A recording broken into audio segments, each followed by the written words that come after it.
देखिए सुधीर जी, मैं गणपति का जब जाना था मुझे मुंबई, तो मैं अपने दोस्तों के यहाँ जाता हूँ, तो मुझे उस दिन देवेंद्र फडणवीस जी के यहाँ और आशीष शेलार जी के घर जाना था।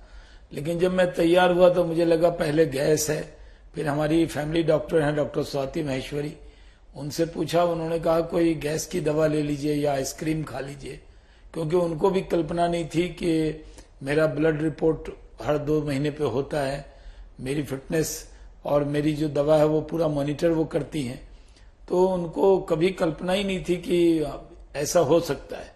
फिर मेरे पास एक कोरोना के बाद एक मशीन रहती है बीपी मापने की, उसको मैंने देखा तो उसमें 180/100 आ रहा था। बस मैंने 1 मिनट की भी देरी नहीं की, हमारे साथ जो सुरक्षा के गार्ड थे मैंने उनको कहा कि चलो सीधे हॉस्पिटल, और क्योंकि भारीपन लग रहा था गैस है, लेकिन गैस भी नहीं था ऐसा कुछ। और जब मैं हॉस्पिटल पहुंचा तो लोग तो ये समझ रहे थे मैं किसी को देखने आया हूं, कुछ लोग मेरे साथ सेल्फी लेने लगे। मैंने उनको कहा मुझे जाना है, जरा जाने दीजिए। डॉक्टर ने देखा, डॉक्टर ने कहा आप तो ठीक लग रहे हैं, और डॉक्टर जलील पारकर हैं, उन्होंने देखा। मैंने ही कहा कि ईसीजी और इको करा दीजिए, तो इको किया, तब मेरा कंफर्ट लेवल थोड़ा बिगड़ रहा था, लेकिन जैसे ईसीजी होने लगा तब लगा कि अटैक आ रहा है। तो विद इन 3 मिनट में ओटी में था।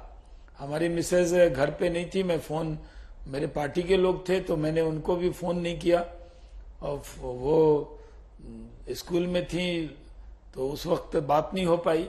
और डॉक्टर ने एंजियोग्राफी की और बाद में कहा कि 99% ब्लॉक है एक आर्टरी जो है, और उसमें एंजियोप्लास्टिक किया, एक स्टंट लगा। तो मुझे लगता है कि मैं तो बहुत ध्यान देता हूं, कोई पान बीड़ी सिगरेट नशा कोई भी मैंने कभी छुआ भी नहीं है। और मेरा जो वजन है सुधीर जी, मैं और आप एक दूसरे को 25 साल से जानते हैं, और आप जानते हैं कि जिस तरह आप फिट रहते हैं, मेरा भी वजन कभी बढ़ता घटता नहीं है। लेकिन फिर भी मुझे आर्टरी ब्लॉक होगी इसकी कभी उम्मीद नहीं थी।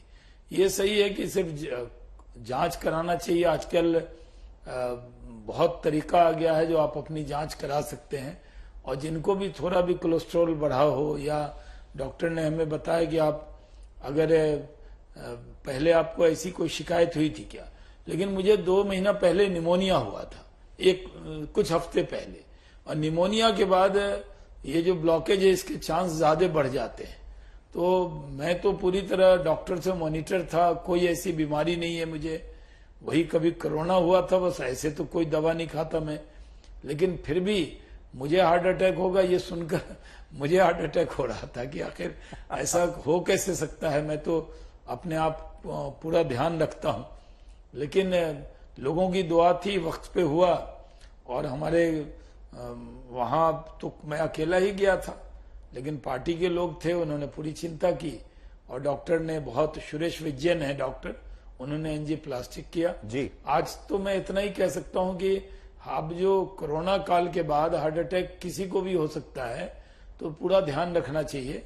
और मैं अब पूरी तरह फिट हूं, मैं अभी 12-18 घंटे काम करने लगा हूं, और अपने यहाँ भागलपुर 18-18 घंटे जाके मेहनत करने लगा।